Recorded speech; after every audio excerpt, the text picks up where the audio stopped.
We are back. The fifth or sixth installment of the Missed on Point. Fifth. I'm fine. I thought you had a degree in math or something.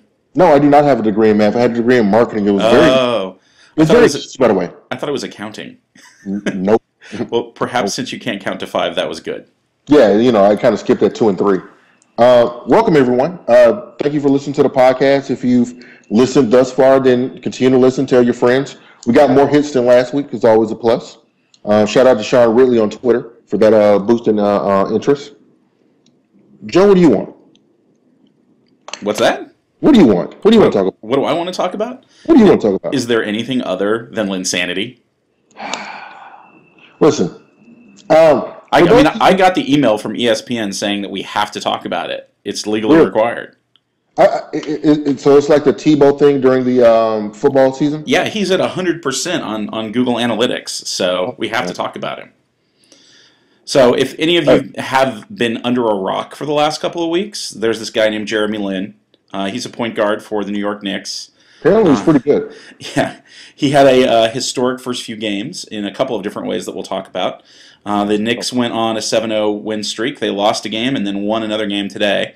So they are now 8-1. Yep, they went 8-1 under him so far. And there's a lot of things to talk about. What do you want to start with? Well, I think we should probably start with the more recent story, which is kind of the intersection between race and Lynn. ESPN, for those of you who are unaware, this broke this morning, became aware that there were 3 of their affiliate stations, one of which posted a headliner saying that Jeremy Lin, when they lost to the Hornets, that I'm not going to say the word, in the armor. Then there was... I will say the word. They said there was a chink in his armor. I know this is a racial slur that most people are not familiar with. It's sort of a 1940s, 1950s era racial slur. It's the racial slur nonetheless. Yes, and it's a racial slur that my family has a lot of history with. My wife grew up in Peoria, in Pekin, Illinois, which is near Peoria, and it was named supposedly for allegedly being halfway around the world from Beijing, or Peking as it used to be called. And until right before she started high school, their high school mascot was the Chinks. They thought it was a term of endearment. So it's a racial slur.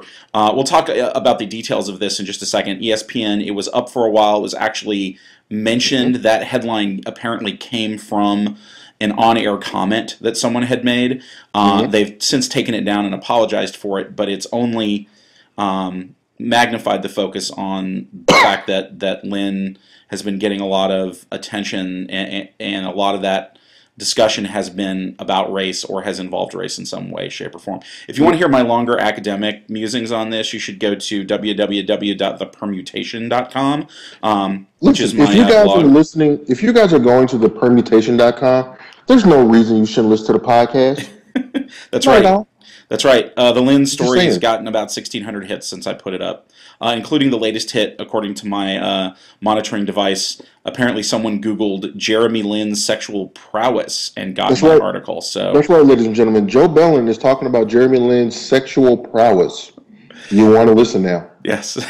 This all kind of falls off the backdrop. Floyd Mayweather said in a tweet that Jeremy Lin was getting a lot of hype, not because of that he was good, although Floyd Mayweather did say he was good in the tweet, but said that the hype around him was all about his race. Look, here's my opinion on Jeremy Lin and the question of race. We'll talk about him as a player later. I view hype as a media construct. For those of you who don't understand what that means, I think the media creates hype. I think they do it for Tebow, and there's something unique about someone that allows them to latch on to that particular player. For example, Tebow's uniqueness was his undying religious faith, not necessarily the fact that he was a subpar quarterback in the NFL. Has more wins than Matt Ryan in the playoffs? Not now. So, you can't help yourself. Matt Ryan stinks. Stop. Whatever.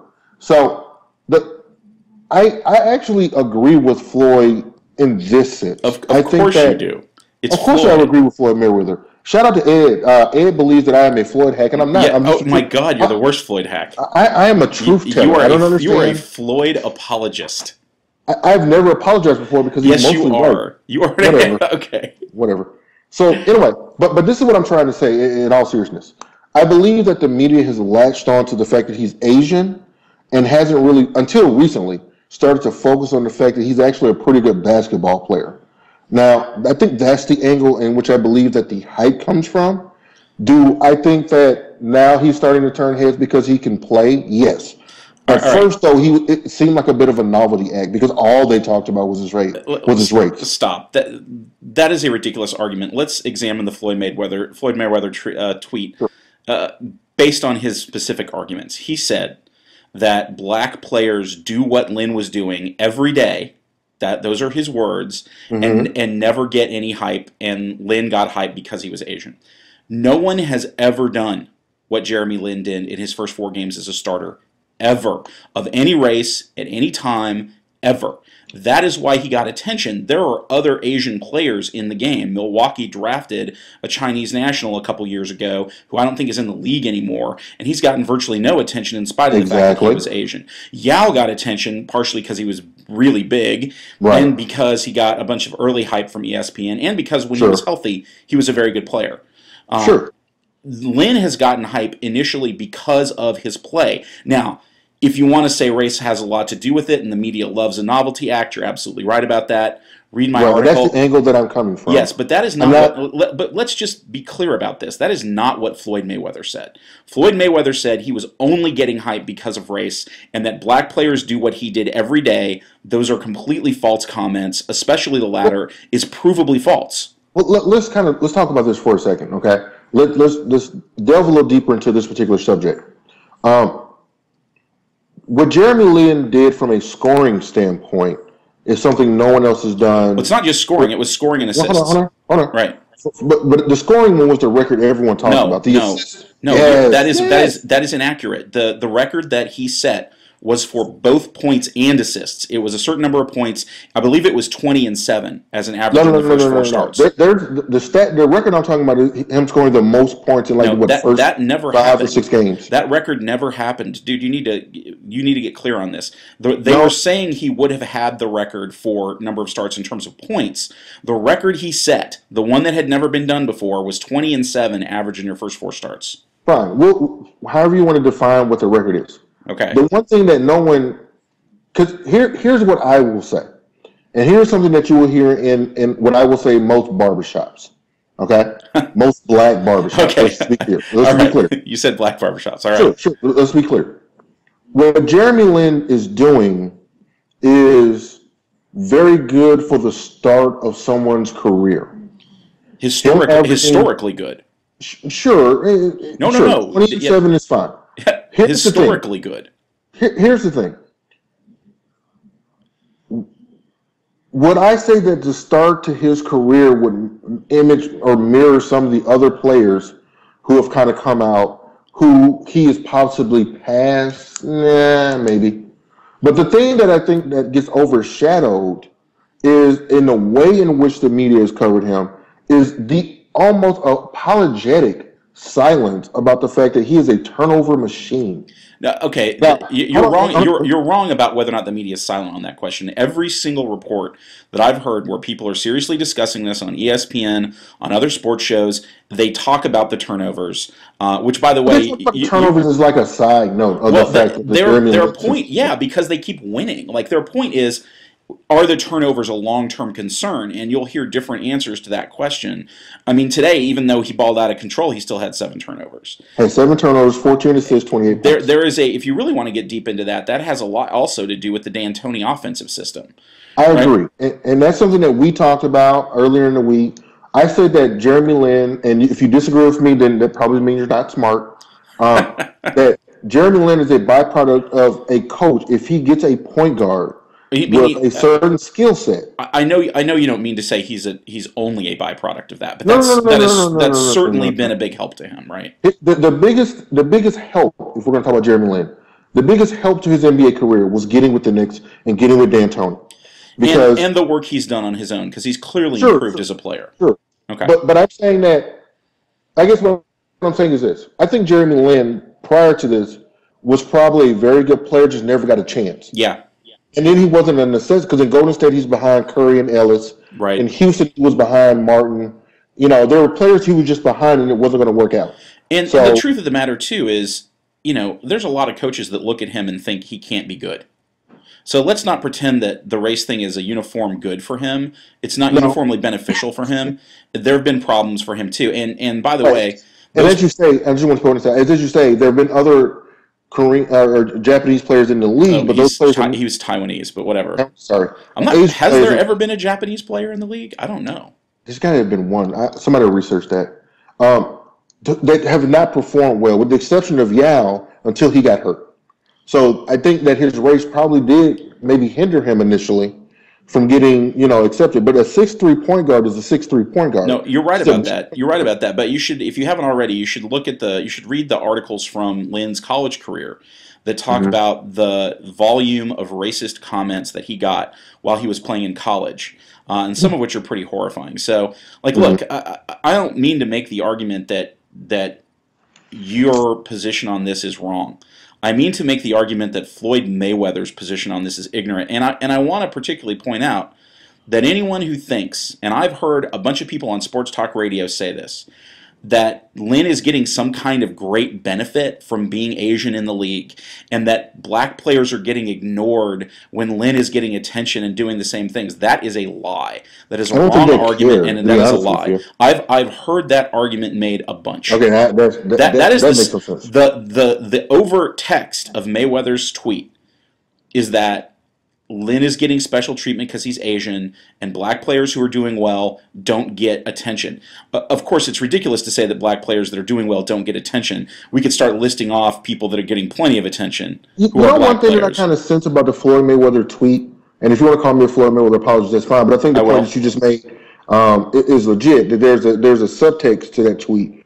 But I kind of feel like one of the things that gets overshadowed, which kind of sticks me the wrong way, is. Let's take LeBron James when he came out. I'm thinking of the most hyped player to come in the NBA in the last, say, 10 years. And that would have to be LeBron. At least, if not for longer than that, right? The hype on LeBron was epic. And when LeBron came out, his first few games were pretty impressive. Now, they may not have been 20-7, but they were clearly he deserved to be in the league. And you heard a lot about the hype around LeBron James, but then you also kind of heard the quote-unquote Skip Baylesses of the world, where he ain't got a jump shot and he doesn't do this well and he doesn't do that well. And me personally, I feel like Lin, I don't want to say has gotten a pass, but I don't think that subject, we're going to talk about this, but I don't think that subject has been addressed enough, which is what Lin does well, what he doesn't do well. And that same discussion about other black players when they are hyped appears to not be happening with Lin. Yeah, I don't think that's true. People have been talking about the turnovers. I'll tell you what, though, in order for us really to know the answer to that question, in order to know if you're right, we'll have to wait and see what happens over the course of the rest of the season. Of course, when Lin comes out of the gate in the middle of an otherwise kind of boring season, the way that he did, of course they're going to hype him. He's got all kinds of things about him that are a novelty. It's not just his race. It's that he went to Harvard. He's the first Harvard player to start in the NBA, to play at all in the NBA since 1954. There's issues of it being the Knicks. There's issues of his religion. He's also a full-throated evangelical like Tebow. Of course, they're going to talk about the start at the start. A year from now, will they still be excusing his turnovers? I don't know. Then we'll see. But look, Mayweather is absolutely wrong about this. Spike Lee's retort was dead on. And you can't diminish the fact that Mayweather is a racist and he's got a history of saying racist things against Asian people. But here, that leads to, excuse me, I have a cold, people. That leads me to one other point that I want to go on before we talk about the rest of the NBA, and also a couple other factors about Lin, which is the story that broke today. Do you think that that's getting enough run as the Mayweather tweet is getting? The story you're referring to, I take it, is the ESPN Chink story. Yes. I was actually reading a little bit about this, and statistically speaking, it's not getting as much run as the Mayweather thing yet. If it does, it's getting a lot of run. The media is reporting it a lot. Earlier today, I did a Google News search. There were over 300 news stories on it within the last week and it's only a couple of days old, so it is getting reported. There are some kind of things about the story that lead you to believe it's not as bad as it sounds. The headline was based on on-air comments that were made by one of ESPN's analysts whose wife is Asian. And his claim is that he didn't even think about it. He said it. He literally said it on the air. Is this a chink in his armor? Didn't think about the fact that it was a racial slur. I don't know whether yes, Britos. And I don't know if you can say, well, he's trying to cover for himself. I have a hard time in believing that a guy with an Asian wife is intentionally dropping racial slurs. So you can look at that and say, well, maybe it wasn't really. Maybe it was just an accident. And the Mayweather thing clearly isn't. I'll tell you what I do believe. I don't know if people even watch the sports reporters on ESPN anymore, but I do. And yeah, it's actually a really good show. The fact that they don't have as many of the kind of bombastic people on is pretty good. And one of the guys, forgive me for not knowing his name, said, whenever we start dealing with things that are unfamiliar, then we screw it up and we make mistakes and we stumble through it. And frankly, people do not talk about Asian culture very much in America, and especially not in the context of basketball. And there are bound to be these kind of problems. I don't think it's as bad as what Mayweather said. I think the context of it and the fact that you think that the ESPN story is not as bad as the Mayweather tweet? Let me be very clear. The fact that a guy who is clearly not a racist against Asian people casually says that word and then apologizes for it is not as bad as someone who says what Mayweather said and doesn't apologize for it. Yes. Wow. So you're just to be clear, you think that a fleeting expletive like that is not intended to be racial is worse than something that is intended to be racial, even though the person who dropped the fleeting expletive apologized for it. I think that seems like an indefensible argument. I think the ESPN story is far worse than the tweet. Now, if you're conflating Mayweather's tweet with I want you to say something. What does worse mean?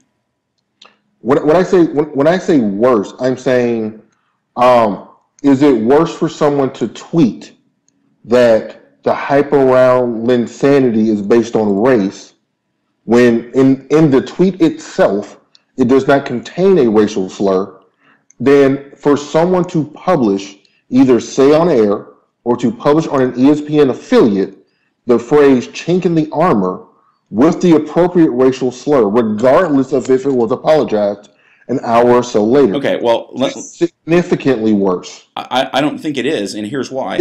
Wait. I think the context matters. You're right. For someone to say a racial slur is worse than for someone to say something that's not a racial slur, but is kind of racist. But I think the whole context of it makes Mayweather's tweet much worse. The racial slur that was dropped was not intended as a racial slur. It was apologized for. And the racial slur was not intended. Okay. No, I mean that word has multiple meanings, right? Like the N-word does not have multiple meanings, okay, or at least not in that context. Whereas Mayweather, you keep recharacterizing Mayweather's tweet as him saying that the hype was based on race, but that's not his tweet. His tweet is two things. Lynn is getting this attention because of his race, and black players do the same thing every day and don't get praised for it. Mayweather's argument is that the hype is only because of race. And that's coming from Mayweather, that is clearly racist. Here's what I'm going to say, because I'm trying to find the tweet. All right, so I found the tweet, but this is what I want to say. I am terrible at determining intent when it comes to... Dude has an Asian wife. I do not take him at his word. I do not care. I do. I'm sure there are interracial couples in which someone is racist to another, to that other person's race. I have a hard time. That matters to me none. Like, here's the thing: if you have an Asian wife, if you are the anchor of ESPN and you have an Asian wife, of all the things to say, you probably should not say a racial slur that would be offensive to the... Now, you're maybe right. It may have multiple meanings. But it does. And look, there's something else here, and that is that term does not get used anymore. I have told the story of the mascot at my wife's high school to a number of different people who are younger, and they didn't even understand why it was a problem because you just don't hear that racial term anymore. The term chink in the armor gets used a lot more than the racial meaning of the word chink, and it's not, that is not to say that it's not offensive. It's to say that it's quite understandable that someone would drop one of those phrases and not think about what they were saying, especially on the spur of the moment.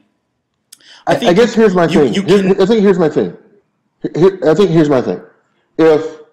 If you may be correct that the word has multiple meanings. I'm not maybe correct. That is correct. Fine, however you want to characterize that.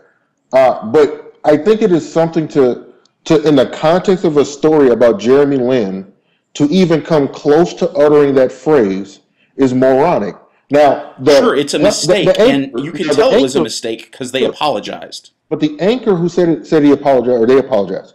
But that doesn't excuse the guy who was able to get it onto the internet. Look, dude, this is absolutely a clear case of why it is good to have people from different ethnic backgrounds. In a network. There's not enough Asian people in sports reporting, or someone would have noticed that. But look, here's my last argument that I'll make about this. Okay. And that is that if the original tweet had come instead of from Floyd Mayweather, from Matt Ryan, we wouldn't be having this conversation because you wouldn't be going out of your way to apologize for him.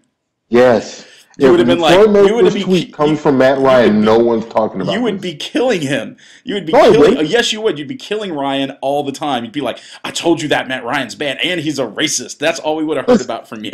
Listen, I don't need Matt Ryan to tweet in order for me to say he's a bad quarterback. Yeah, but you would have loved it. You would have had the exact opposite position if that had been Matt Ryan's tweet. No, but here's an example. Here's an example.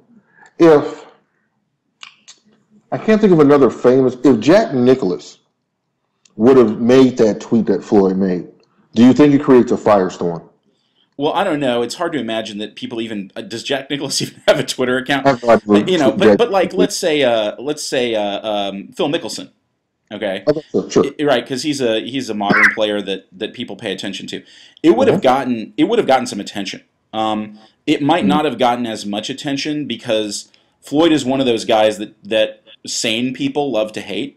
Sure. Because he's such a jerk, and people who like him will defend him, Eric Mathis, and that's why that's part of the reason. But the Floyd Mayweather tweets become an icon of the racial issue with Lynn, so it's not surprising. Ed Salazar just got upset that I posted on Facebook that I am smoking you on this subject, and he wants in. Yeah, of course you put you were smoking me on this subject. You are the Skip Bayless of this podcast. I am. I want to be the Michael Smith of this podcast. If anyone's Skip Bayless's vacation is absolutely demonstrating why First Take would be so much better without him.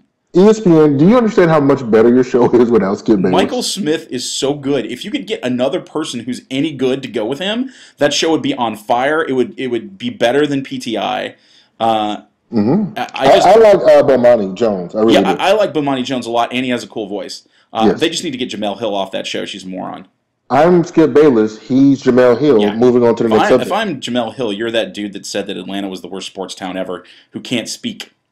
He probably also agrees with me that Matt Ryan sucks. I'm sure he does. All right, so enough about Lynn and race for the moment. Yes, with Lynn, are the Knicks contenders for the East title? I don't think so. I don't even think that's a question. I think the real question is, are they contenders to win at least one playoff series? Well, they're currently 8th right now, and I have to think, based on the fact that Milwaukee is 12-18 and 3 games back that the Knicks are in. Yeah. Barring a Carmelo Anthony-induced collapse. Oh, it's coming. Which is not out of the realm of possibility. No, I think when Melo comes back, the question is, does Lynn have the ball in his hand? I think no. I think the offense stagnates. I don't think they win their division, which means that Philadelphia, I think, wins their division. Yeah. The question is, where do they finish? 6th, 7th, If they finish eighth, they have no shot. If they finish eighth, they got Miami. Yeah, and they cannot beat Miami. Now, I don't know whether I have a hard time believing they can beat Chicago, but I don't have a ton of faith in Chicago. Could they beat Philly? Yeah, maybe.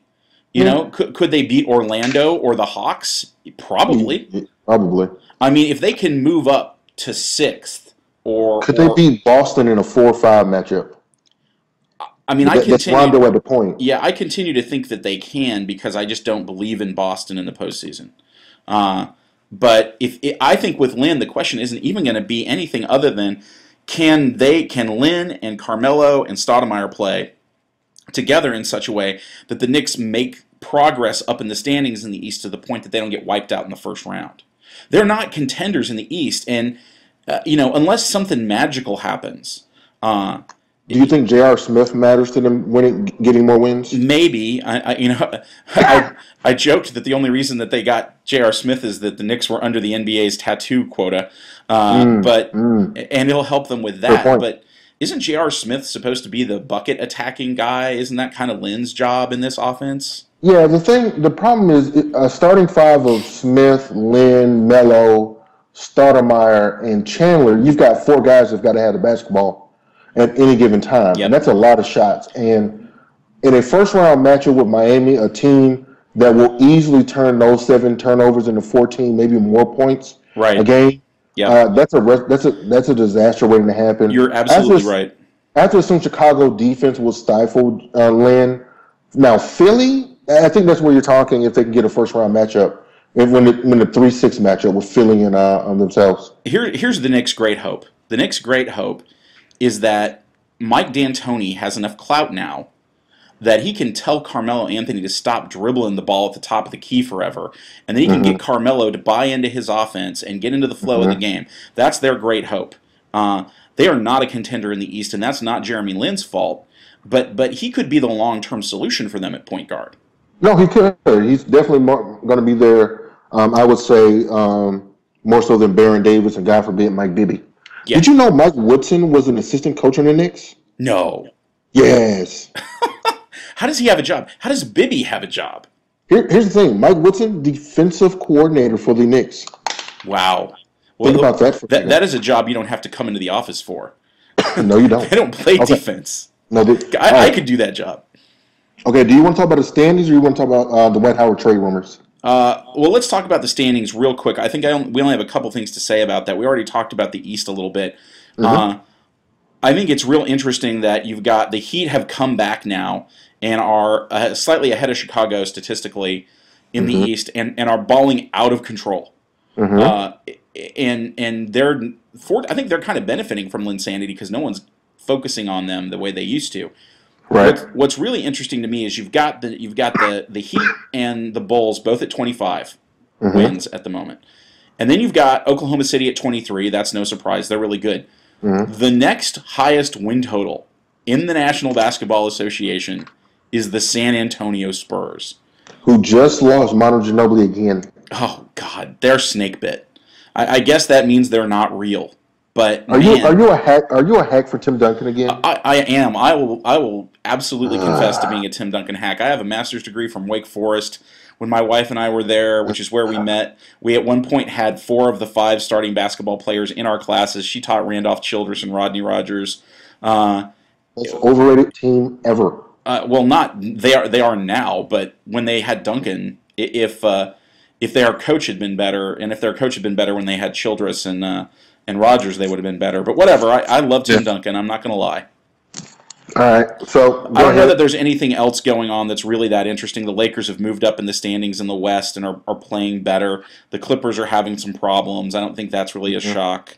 No, there's nothing in the standings that surprised me. The question I ask every time I look at the standings are, do you see a team beating Miami in a 7-game series? I don't at the moment. I still don't think Oklahoma City can do it, and maybe I'm just out of it, but when the Heat are playing this well offensively, you gotta worry because they are defensively stout. Yeah. So I don't know. I don't know that there's anything else to talk about. Let's talk about Dwight Howard.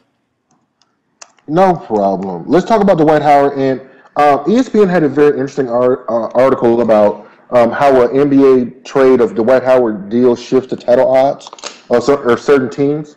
And I'm going to run down some of the trades. I'm not going to go over the analysis, but the trades. You tell me what you think. Trade number one, Dwight Howard, Hedo Turkoglu, and Ryan Anderson to the Miami Heat for Chris Bosh and Dwayne Wade. That is a suicidal trade for the Heat. That's insane. There's no way they would ever make that trade. ESPN agrees the Heat would lose a 10% chance at the title. The Magic would get an 8.2% chance. Yeah, that's crazy. That trade would never happen. That trade makes no sense. Trade number two. The Magic trade Howard Turkoglu to the New Jersey Nets for Brooke Lopez, Marshawn Brooks, Chris Humphries. If you don't know who that is, he's the Kim Kardashian wife. Ex-Kim Kardashian wife. That's right. And Memento Court and a first-round pick. God, that's such a big trade. It's hard to even encompass that. I guess that's a good trade. It seems like it's a good trade for Orlando because they get something. Well, according to ESPN, the Nets gain a 0.3% chance. The Magic lose 3.8%. But they're gonna. That's assuming the status quo, though. The Magic are gonna lose Howard and get nothing if they don't make a trade. So. No, I agree. I mean, that's not a terrible trade for them. Here's trade number three. You tell me what you think of this. The Magic trade Howard, Turkoglu, and Jason Richardson to the Atlanta Hawks for Joe Johnson, Al Horford, and Zaza Pachulia. Can we put Marvin Williams in that trade? No. So, Joe Johnson. Mm-hmm. Who's the other one? Al Horford. And Zaza Pachulia. The Hawks get Turkoglu, Richardson, and Howard. Man, that is, as an Atlanta Hawks fan who wants to see Joe Johnson leave, that's if Marvin Williams were in that trade instead of Zaza Pachulia, I would have to pull the trigger because I hate Marvin Williams so much, and I think the Hawks can never improve as a franchise until they get rid of Joe Johnson. But I don't know. I will say this: ESPN says that the Hawks gain 4.4%, Magic lose 1.6%. But a starting lineup of Teague, Richardson, Turkoglu, Josh Smith, and Dwight Howard, is formidable in the East and in the NBA. Period. Yeah, like that team, you don't want to see that team in a 7-game series. No, that's probably true. That team has no depth of any kind. But they've got Marvin. That team has no depth of any kind. All right. I mean, I have to say, losing Joe Johnson wouldn't be bad for the Hawks. Losing Al Horford's a problem. He's the only winner on that team. This is true. That's why I've said Horford doesn't belong on the Hawks. He's a winner. No, the problem is that Horford would go to being exactly where he is now, which is he would be an undersized center. Right. But if you're an Atlanta Hawks fan, and I love Al Horford, shout out Neil Blackman, I'm really sorry. I pulled the trigger on this deal. Yeah. In a heartbeat. Let me say, though, that trade will never happen because you have two teams that are not only in the same conference, they're in the same division, and they're constantly vying back and forth for the 4th and 5th playoff spot. That trade will never happen. But it is a trade that makes sense for both teams. That's true, probably. All right, here's the next trade. This is for Joel Emile. This is a 3-team deal. Howard Turkoglu and Jameer Nelson to the Lakers, excuse me, for Andrew Bynum. Houston sends Scola, Lowry, and Chase Budinger to the Magic. The Lakers send Pau Gasol to Houston. So the Lakers lose Bynum and Gasol. Get Turkoglu and Nelson. I'll be real interested to see what Joel has to say about this. If I'm a Lakers fan, I'm probably pulling the trigger. The Lakers get a 3.2% chance. Shockingly, the Magic gain 4.2%. Well, the Rockets get 6%. Yeah, they get the whole package that Houston was offering up for Chris Paul, basically. Correct. Okay, yeah, I don't think that's a bad trade. If you're the Lakers, I don't understand why the Lakers want to hang on to Bynum. I don't understand what the big deal is. I don't understand the Bynum love at all. I've always liked Gasol a lot more than a lot of people that are Lakers fans seem to. Mm-hmm. But if you can get Dwight Howard, that's a strong move. Yep. And then you can make a play for some of these other people because you've gotten rid of, you've got to take on the Turkoglu contract. But, right. Boy, I think that would be, if I were a Lakers fan, I'd be sorely tempted to pull the trigger on that. Then there's Dallas signs Dwight Howard as a free agent. We won't talk about that one Yeah, because the that's season's still silly. going. When the free agency thing, if that actually happens, if Orlando is so dumb that they let that happen, then we'll talk about it then. All right, here's another trade. Dwight Howard, Ryan Anderson for Blake Griffin and DeAndre Jordan. That will never happen. The Clippers will not let Blake Griffin go. They won't. No, that makes no sense. And here's the last trade. And I think this is a trade that actually has been proposed, but the Bulls are reluctant to pull the trigger. It is Dwight Howard and Hedo Turkoglu for, follow me, Joakim Noah, Luol Deng, Taj Gibson, and the first-round pick that the Bulls received from the Charlotte Bobcats. So the holdup there has got to be Dang, because the Bulls can't really be that. They can't be that sorry to see Noah leave, in spite of the fact that he's. I think it's a combination of Noah and Deng. I think it's a combination. Like the two of them together, if that makes sense. And at this point, all the Bulls fans are saying about Carlos Boozer what I said about Marvin Williams, which is that if they could get rid of him, they would pull the trigger on the trade much quicker than the entirety of that package. That seems like the Bulls are giving up a whole lot. I think the first round pick is what really makes that trade seem like it's not a great pick. Although it's not going to be a great pick for the Bulls, but that seems like a big price to pay when you've got to take on the Turkoglu contract. Right, and most of these deals that seem realistic are teams having to accept the Turkoglu contract. Yep. And that means you've got to trade a big number in return. That's exactly right. That's the problem. Last thing on the NBA, ESPN put out an article, 3 great fits for Darren Williams. Can you guess any one of the 3 teams? 3 great fits for Darren Williams. The Lakers. Nope. No. Because they were trying to get Paul. They don't have a point guard. He would be a great fit for them. Yep, the tagline, 3 great fits for Darren Williams. Lakers are not there. Wow. The Hawks. The Atlanta Hawks are number 1. Yep. Well, I've heard that rumor for a while. Mm-hmm. I don't believe it because I don't believe the Hawks are that smart, and they passed on him for Marvin Williams the first time around.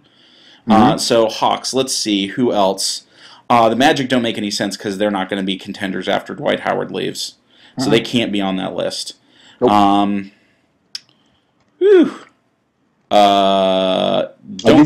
Don't say the Heat. No. Oh, it's evil. Yeah, evil. That's wrong. All right, I can't think of the other two. If Darren Williams went to the Miami Heat, they would not lose a game on NBA team. I'm sure. Go ahead. The 2 other teams are the Philadelphia 76ers and the Portland Trailblazers. Yeah. I don't know the Trailblazers well enough to say whether or not. I have a hard time believing Darren Williams wouldn't be a good fit for any team that doesn't already have a starting point guard that's amazing. So, other than the Clippers, there's a lot of people that he'd be good for. But I've heard the Hawks a lot. I don't understand how they make that work under the salary cap. They have not. Who's the last point guard that flourished with the Hawks? Crickets. Doc?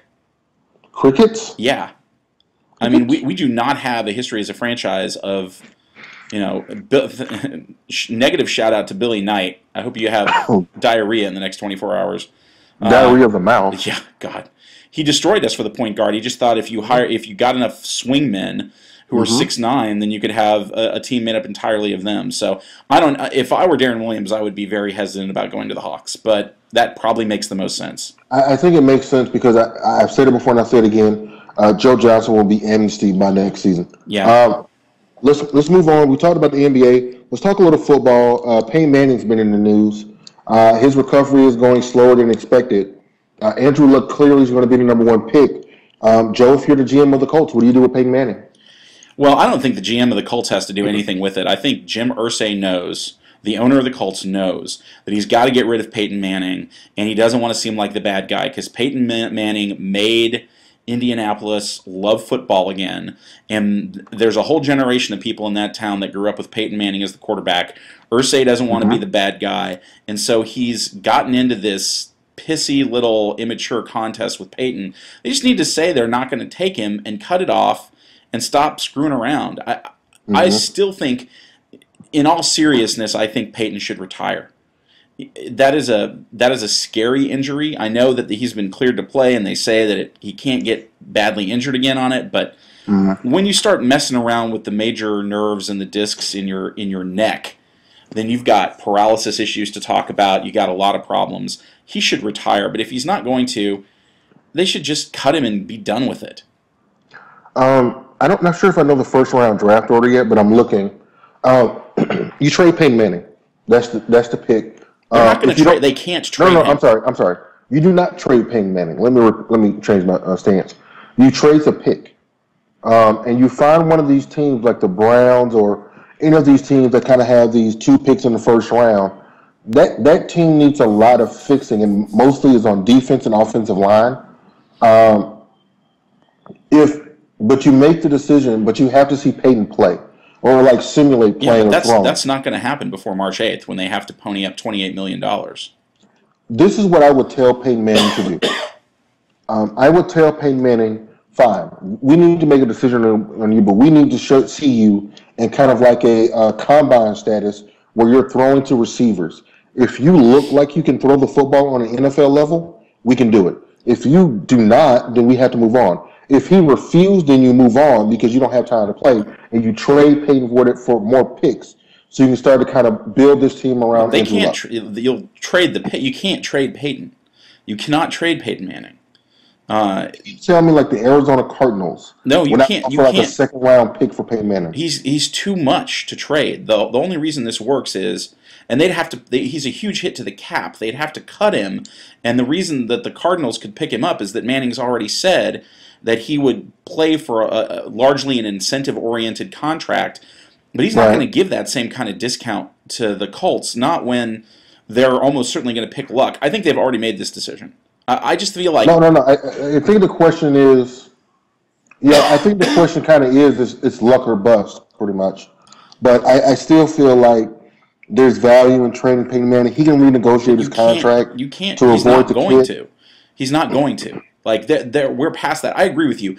In a perfect world, they would have gotten this fixed a while ago, and they would be in a situation where they could trade him. Although people like him who are at the very, very top of the pay grade, it's almost impossible to trade them. You can't get value back for him. No. But I don't know. I mean, they could keep Manning and trade the pick. Right. And I agree with you that team's got a lot more things to fix than just quarterback.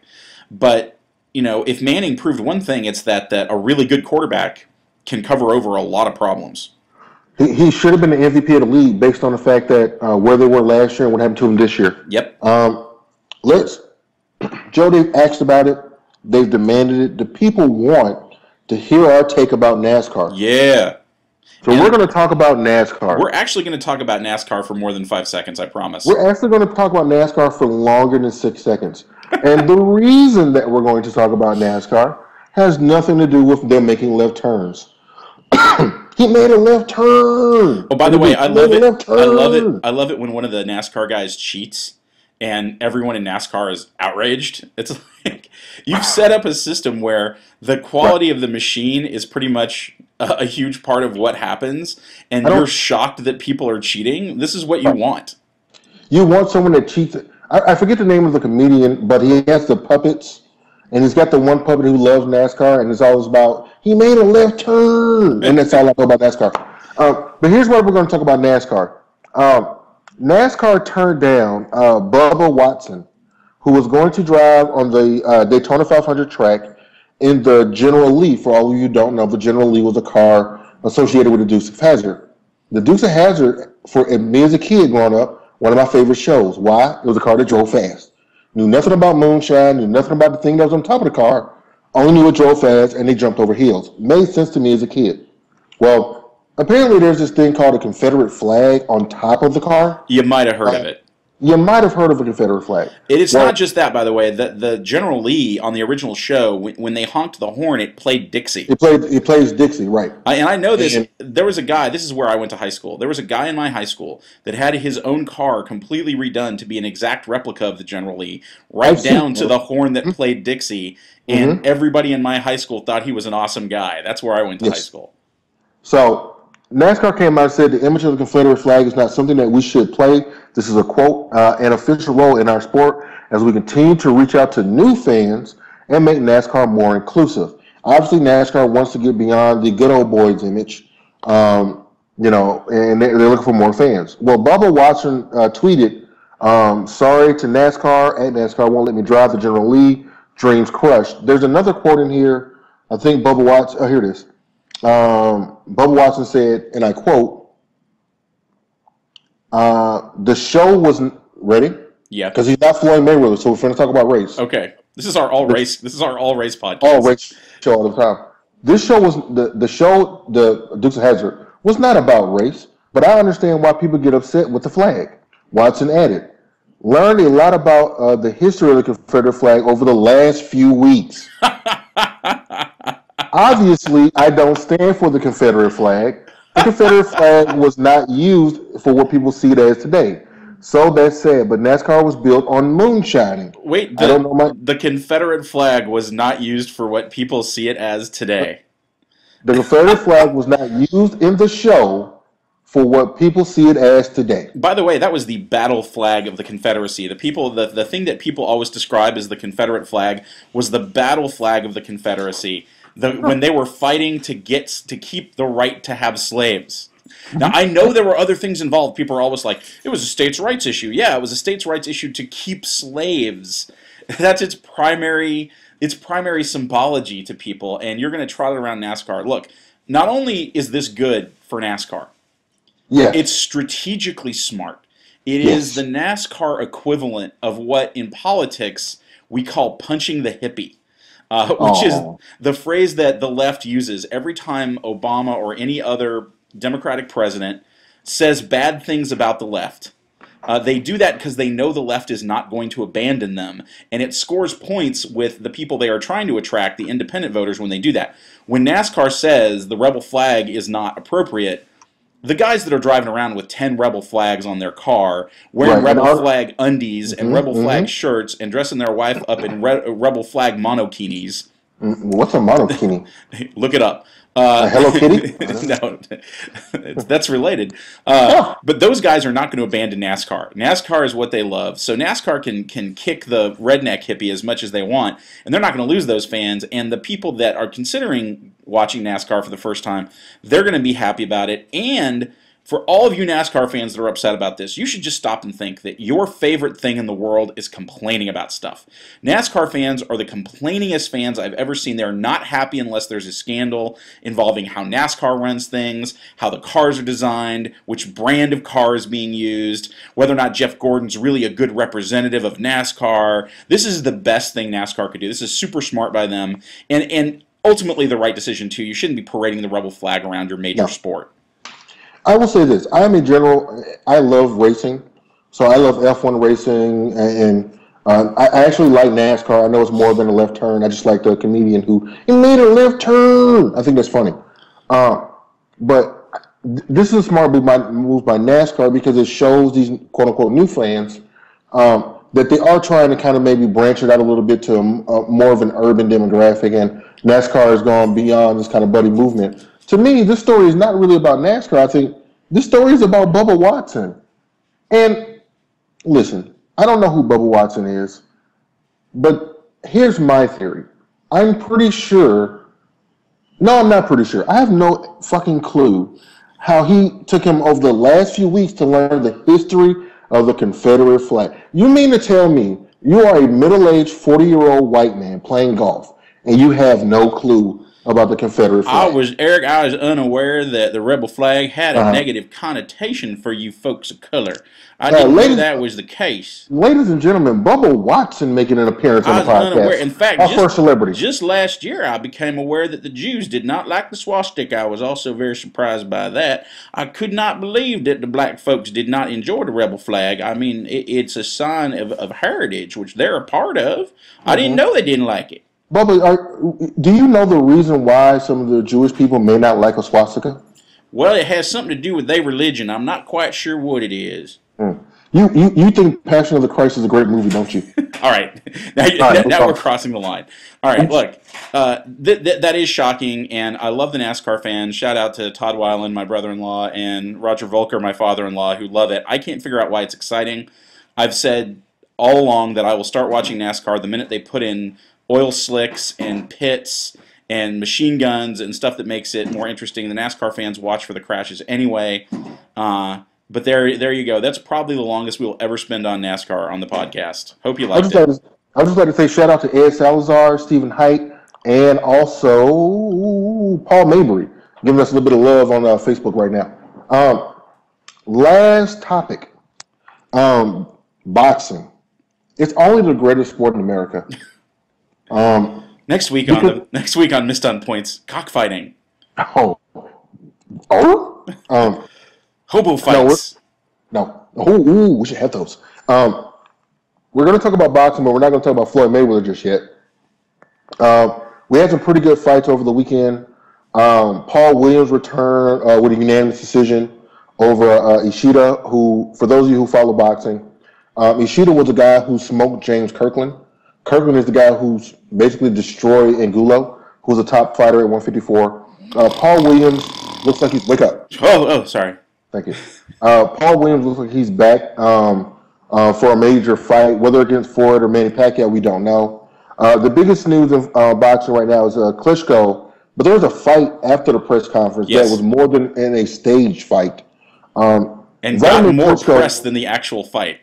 Yes, the stuff before and after the fight got more press. When's the last time you've heard Vladimir Klitschko's name mentioned?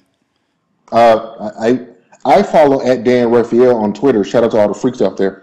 Vitaly Klitschko is probably the second best heavyweight in the world. He basically smoked Derek Chisora. I'm sorry if I said your name wrong, but it was a competitive fight, good fight.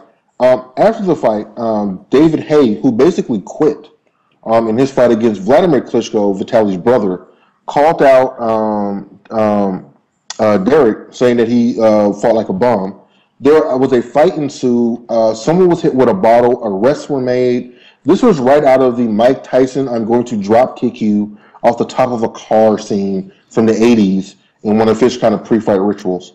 What this means in terms of boxing, you will probably see a David Haye versus Derek Chisora fight and have a nice backdrop. Klitschko moves on to not really bigger things because there isn't anyone bigger in boxing for him to fight. The more interesting scenario of what happened was a fight. Joe, if you've never watched, Joe Bellon doesn't watch boxing, so I apologize. I only watch boxing that matters. Okay, and we haven't had a fight that matters in a while, so you should watch all boxing. You need to, Joe. You can't be on a sport podcast if you don't refuse. If you refuse to watch all. I actually have a boxing question, but continue with your rant. Go on. Thank you. Here's the fight you have to see. It is Gamboa, who is one of the fastest rising boxing stars, will be fighting at 135 pounds. He will be fighting Bam Bam Rios, who is one of the toughest, hard-nosed, hardest-hitting guys at 135 pounds. That is an all-action fight. It is probably going to be the fight of the year. It will be April 14th. It will be in Vegas. It will be free. You don't have to order it. HBO Boxing. You have to go check that fight out. If you've never watched a fight in your life, that is the first fight you should watch. All right, I was watching fights before you were born, but I'll try to watch that. There's a lot of things that... That's true. Is this the fight that Lori Beth is trying to get us to watch? It may be. I think shout out to Lori Beth. Shout out to Lori Beth Blair. No, I'm sorry. No, what's her new? Is her name still Blair? Oops. I don't know. Former Lori Beth Blair, Nay Blair. No. She's in love with Canelo Alvarez, who is the junior middleweight champion of the world. 154 pounds. He's not the middleweight champion, but he's one of them. And he's fighting Shane Mosley on the undercard of the Floyd Mayweather Miguel Cotto fight. Here's for the people that aren't constant boxing freaks. The only two things happened this week in boxing that are worth noting. One of them I understand, which is the Klitschko slap post fight that caused so much hype. But here's the other thing. I didn't see the pre-fight. Sorry, I didn't see the context of this. So, can you explain to me why Don King was on my television this week? I had not seen him in a decade. Don King promotes. Oh, this is another fight that happened that caused a little bit of an uproar. Don King trained Tavares Cloud, who is one of the title holders at 175 pounds. A lot of people thought he lost the fight. Don King promotes Tavares Cloud, and he was trying to set up a fight with him and the winner of the Bernard Hopkins Chad Dawson fight. That's why he was on your television screen this weekend. Wow, I had not seen that guy in forever. He looks terrible, but it seems he looked terrible 30 years ago, Jeff. Yeah, he did look terrible 30 years ago. But all right, those are my only 2 boxing questions because nothing important's happened lately. Wake me up when something important happens. Well, there's a lot of important things happening in boxing, Joe. You just need to pay attention. I know how much you like cricket. So next podcast, Test cricket on the next podcast. We'll be talking about international friendlies.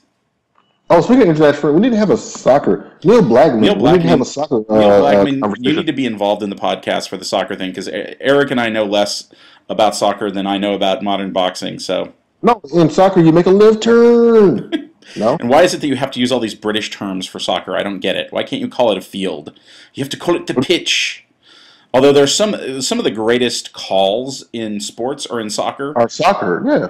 So, I don't know. We'll have to have one of those in the future. We will be having an extensive discussion of March Madness as it approaches. We will be having multiple discussions of the NFL draft as it approaches. Certainly a lot more about NBA playoffs as they become more apparent. Definitely more Linsanity, definitely more NBA. We'll even talk more NASCAR as major NASCAR events occur. Hopefully by then, Bubba Watson will know more about the Confederate flag, I guess. I don't know. Whatever. All right, well, thank you very much for listening. Hey, we'll be back. Please tell your, don't hide your wife, hide your kids. Tell your friends. Tell your wife. Tell your kids. Check us out. We're going to be advertising a little bit more heavier. So we'll be out there much, much more. I want to thank all of you who have listened so far, all 19 of you. That was gracious of you to listen and download 13 times.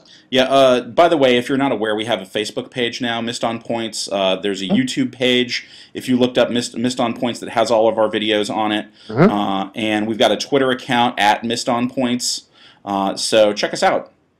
Thanks. This is installment number 5. We'll be back next week for number 6. By the way, Matt Ryan, you suck.